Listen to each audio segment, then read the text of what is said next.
Storm Track 5 weather team, alerting you to severe weather danger. Well, these cold temperatures, a lot of our waterways are icing up, including the Clinch River here. This picture from Jacob Redden, and also the Bear Tree Lake. This picture from Chad McGlamry. Isn't it a gorgeous shot where the blue sky kind of reflecting off the ice here, but completely frozen over? But how thick does the ice have to be before it's actually safe to be on it? Well, according to the Minnesota Department of Natural Resources, at least 4 inches thick.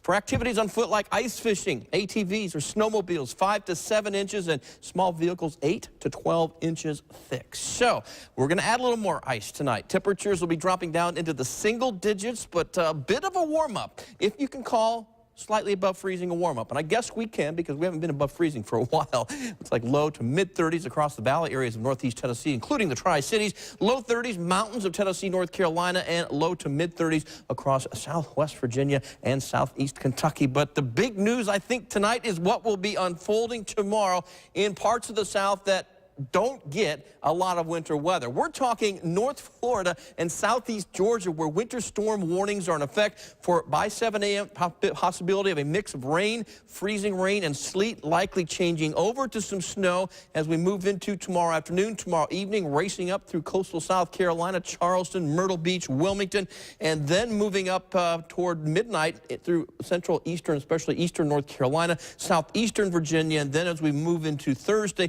the attention focused more up towards central and northern portions of New England, where a blizzard is quite likely. But snow totals, by comparison to what much of the country would consider to be heavy, this isn't going to be the case in South Georgia. But with a little light coating of freezing rain on top of that, could be some sleet and snow, might add up to locally a ½ inch to 2 inches, and that would include areas along coastal South Carolina, perhaps Charleston, Myrtle Beach, and maybe the heavier totals through the event through Thursday morning from Norfolk, Hampton Roads area down toward areas east of Interstate 95. This would include areas right near the coast, maybe not the Outer Banks getting that much, but right near the coast of North Carolina.